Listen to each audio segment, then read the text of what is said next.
Саламатсыңарбы, урматтуу окуучулар? Анда эмесе кыргыз тили сабагын баштайбыз. Сабагыбыздын темасы бышыктооштун милдетин аткаруучу сөздөр, бышыктооштун милдетин зат атооштордун аткарышы. Сабактын максаты тексттен суроо берүү аркылуу бышыктооштун түрлөрүн таба алабыз. Окуп түшүн аркылуу дүйнө таанымыбызды өстүрөбүз. Мамлекеттик тилде өз ойлорубузду туура сүйлөөгө үйрөнөбүз. Анда эмесе бышыктооштун милдетин кайсы сөз түркүмдөрү аткарышат? Зат атооштор, сан атооштор, сын атооштор, тактооштор жана ошондой эле жакчылдар. Ушул боюнча биз ушул чейректин акырына чейин ар бирин өз-өзүнчө бөлүп өтөбүз. Анда эмесе бүгүнкү өтө турган темабыз бышыктооштун милдетин зат атооштордун аткарышы. Кыймыл аракеттин ордун, багытын билгизип, чыгыш, жатыш, барыш жөнөмөдө турган зат атооштор бышыктооштун милдетин аткарат. Мисалы, талаада жазгы жумуш кайнайт. Кайда? Талаада. Бул демек барыш жөнөмүндө турган бышыктооч.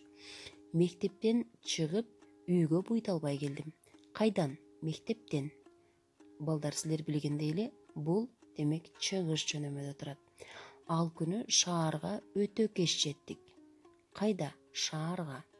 Кайда жүрсөң да жаш кезде чоңойгон элге, жерге кайрылып келгиң келет. Каяка? Элге, жерге. Демек мына ушулар бышыктооштун милдетин аткарган зат атооштор болуп саналат.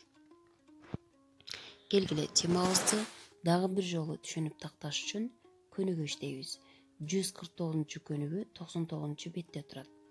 Балдар, дептер, китеп, ручкаңарды алып жазып баштайбыз. Текстти окуп көчүрүп жазгыла, андан бышыктооштун милдетин аткарган зат атооштордун алдын сызгыла. Мазмунун орусча айтып бергиле дейт.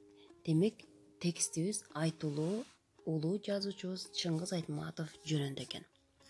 Талас өрөөнүндө өмүрдүн дарыясы сыяктанып, күркүрөө суусу тынымсыз агып жатат. Суу капчыгайында жара күркүрөп келип, колхоз талаасын көздөй агып кетет. Дал ушул күркүрөө суусунун боюнда Шекер кыштагы турат. Чыңгыз Айтматов ушул айылдын баласы. Анын балтыркан өмүрү күркүрөө суусунун боюндагы Шекер кыштагында өттү. Ал ушул жерде айылдык мектепке кирип, кат тааныды. Согуш мезгилинде араба айдап, чөп чапты. Суу сугарып, колхоз ишине кол кабыш кылды. Согуш аяктаганда техникумдан, кийин Айыл чарба институтунан окуду. Азыр Чыңгыз Айтматовдун чыгармалары көп тилдери которулду. Ал мамлекеттик жана эл аралык белгилүү сыйлыктардын ээси. Мына ушул окулган тексттен биз бышыктооштун милдетин аткарган зат атоош сөздөрдү табабыз. Талас өрөөнүндө, Шекер кыштагында, айылдык мектепке, техникумдан, Айыл чарба институтунан. Мына ушул сөздөрдүн астын демек балдар сызып белгилеп алабыз. Эгерде бул көнүгүүнү жазып бүткөн болсоңор, анда кийинки көнүгүүгө көңүлүңөрдү бурабыз. 150 көнүгүү 100 бет. Бышыктоошторду суроо берүү жолу менен ажыраткыла. Кайсы жөнөмүдө турганын айтып бергиле. Демек бул көнүгүүнү балдар биз оозеки иштейт экенбиз. Бакча деген текст. Бакча бул эмне? Силер билгендей эле бакча бул мөмө, жемиш отургузулган бак. Демек биз текстибизди окуп баштайбыз. Токойдо жапай алма өскөн эле. Бир күнү бакчы токойго келип, жапай алманы көрдү да, бул мага керек болот. Муну көчүрүп кетүү керек деди. Алманын эч жерине зыян келтирбей казып, өзүнүн багына алып барып отургузду. 1 жылдан кийин бакчы курч бычагы менен алманын учун кесип тегиздеп койду. Өзөктүн баш жагын жарып, жакшы алманын жаш бутагын кыйыштырды. Андан кийин аны жакшылап жаап, чүпүрөк менен байлап койду. Алма азыраак соолуду, бирок жаш жана кубаттуу болгондуктан бат эле чоңойду. Өзөккө сайылган бутак көктөдү. Анын туш-тушунан жаңы бутактар чыгып, ылдам өсө баштады. Демек балдар, силер бул текстти угуп кунткой угуп олтурган болсоңор, анда бул тексттен биз кайсыл жөндөмөдө бышыктооштор бар экенин аныктайбыз.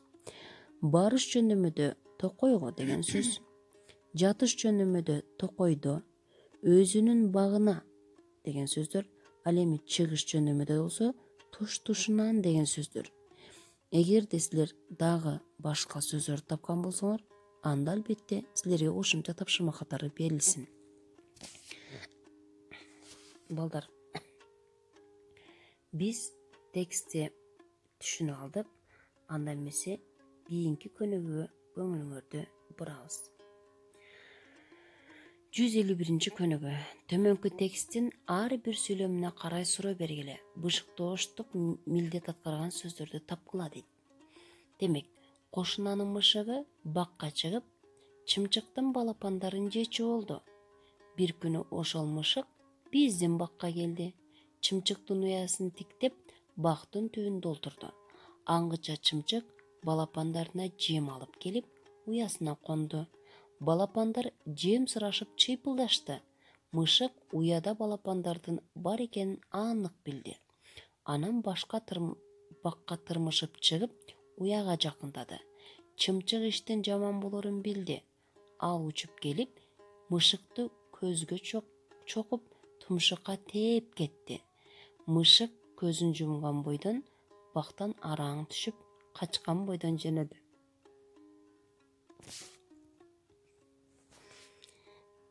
Мисалы балдар, мен силерге үлгү катары бир-эки сүйлөмдү иштеп берем.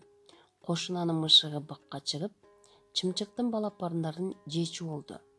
Бул сүйлөмдө бышыктооч бакка деген сөз.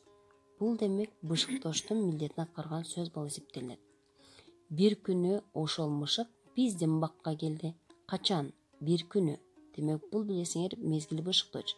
Ал эми бакка деген сөз бышыктооштун милдетин аткарган барыш жөнөмөдө турган зататооч сөз болуп эсептелет. Ушул сыяктуу талдоо жүргүзүп көрөбүз балдар. Силерге 10 мүнөт убакыт. Балдар, силерге тема түшүнүктүү болгон болсо, бышыктоо үчүн суроолорду берем. Бышыктооштун милдетин кайсы сөз түркүмдөрү аткарат экен? Демек, эгер эсиңерде болсо, туура айткан болсоңор, силер оюңардагы туура чыккан болсо, анда текшерип көрөбүз. Бышыктооштун милдетин, демек, зататооштор, санатооштор, сынатооштор, тактооштор, ошондой эле чакчылдар аткарат. Кайсы жөнөмөдө турган зататооштор бышыктооч боло алышат? Ойлонобуз. Демек, чыгыш, барыш, андан кийин жатыш жөнөмөдө турган сөздөр бышыктооштун милдетин аткарган зататооч сөздөр болуп эсептелет экен. Мисалдарды келтирип көрөбүз. Демек, үйгө тапшырма. 152 көнүгүү, 101 бет. Көчүрүп жазып, бышыктооштун милдетин аткарган сөздөрдүн астын сызып келебиз. Демек, ушул текстти көчүрүп жазабыз дагы, бышыктооштун милдетин аткарган сөздөрдүн астын сызып, андан кийин келебиз. Демек, балдар, бүгүнкү сабак жаккан болсо, анда акырында жылмайып коюңуз демекмин. Анда анекдотко көңүл бурабыз. Апа, кайсыл жерде төрөлгөнсүз? Деп бала апасына суроо берет. Апасы жооп берет. Нарында. Ата сизчи? Ошто? Анда бала. Мына кызык. Анда үчөөбүздү ким кошкон? Дейт экен балдар. Демек, анекдотум жаккан болсо, жылмайып коебуз дагы. Ар бириңер кайсыл жакта жүрсөңөр дагы дайыма тынч аман үй бүлөңөр менен, жакындарыңар менен болгула деген жакшы ой тилекти айтып, силер менен коштошом. Саламатта калгыла.